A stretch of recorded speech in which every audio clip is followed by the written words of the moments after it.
Hi, friends. I have to start them all off that way because it's a big hit now. So we're going to look at lesson 2. So yesterday and the day before we were talking about just 1 digit into 4 digits.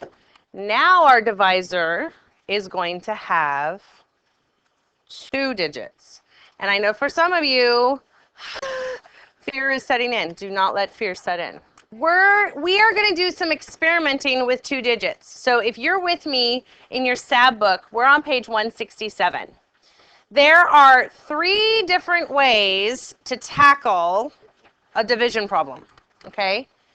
The first method is the digit by digit.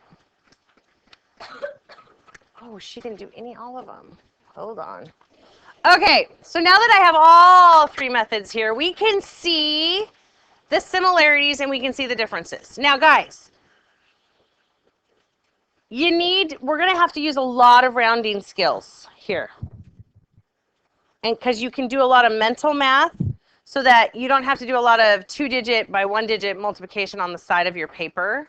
So if you look for example, at this example, okay, where they're looking at 2,048 divided by 32.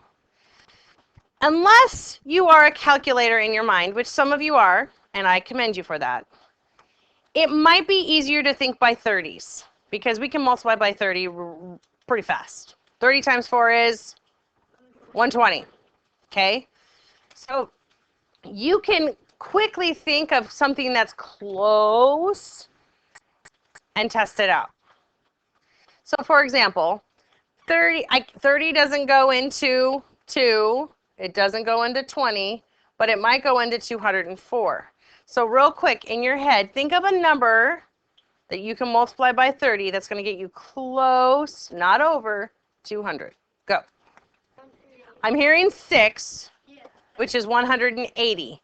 But if we're doing 32, you've got 180 plus 2 times 6 is 12. So what's 180 plus 12? 92. That's where the 192 comes from. So you're estimating that first digit based on rounding this for your divisor to something you can work in your head. Okay?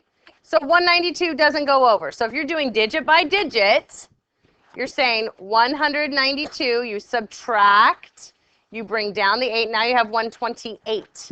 So again, think with your 30, what is a number multiplied by 30 that doesn't go over 128? 4.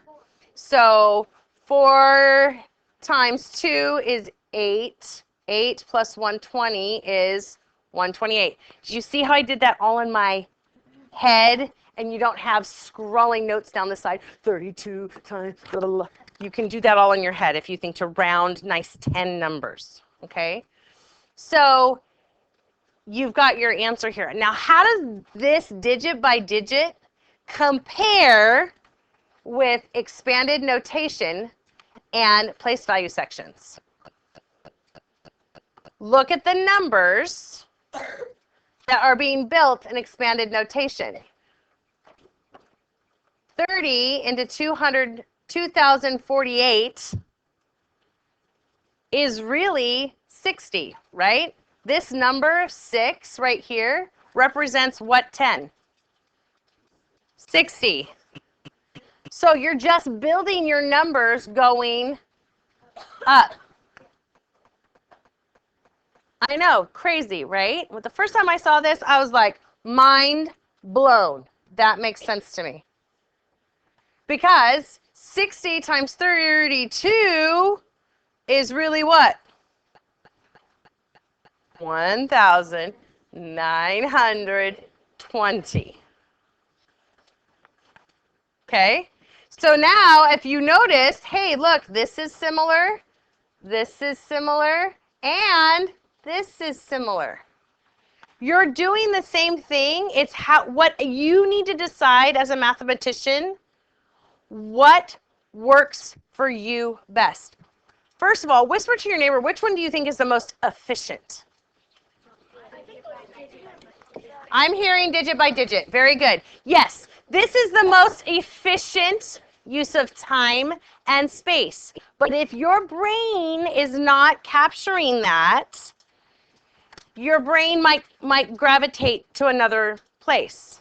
All right. I know that I have a mathematician at home who really likes the place value sections because he can see how the number is grown. Okay. So with the 2-digit, what you have to understand is you need to use estimation. You know, we talk about estimation a lot at the end of Unit 4. So it's important to kind of try that out. Let's experiment a little bit with this. Okay. If you go to page 1, I'm going to do this. 168, is that what it is? Yeah. 168, you can, let me do this. All right. So let's experiment a little bit. So if we're doing 79 into 4,032, what number do you think I want to go to that 79? I'd probably go to 80, right? But when you're estimating this one, though, because you rounded up, you might want to estimate your factor a little below. So 80, and your 80 doesn't go into 40. You're looking at 403. What times 80 is going to get you close? 4, right? Because that would be 400. So 79 times 5, 35, 36, 37, 38, 39. That looks like a good estimate to me, yeah? All right, so let's do it. This is really small, so I'm going to make it bigger over here because I write big. 4,000. It's still really important to line up. I'm going to show digit by digit because for me, I like that organization. So you're going to subtract. This is going to become a 9. This is going to become 13. You've got 82. Okay. 8. This is bringing down the 2. 8 is less than 79, so we know we did our job. You bring down the 2. Now, how many times does 79 go into 82? That one we know. So we're going to subtract 79. And we have a remainder of 3. I think our friends might be coming. Let's try the digit by digit method with 1,533 divided by 21. So, I don't want this. Go away. Okay.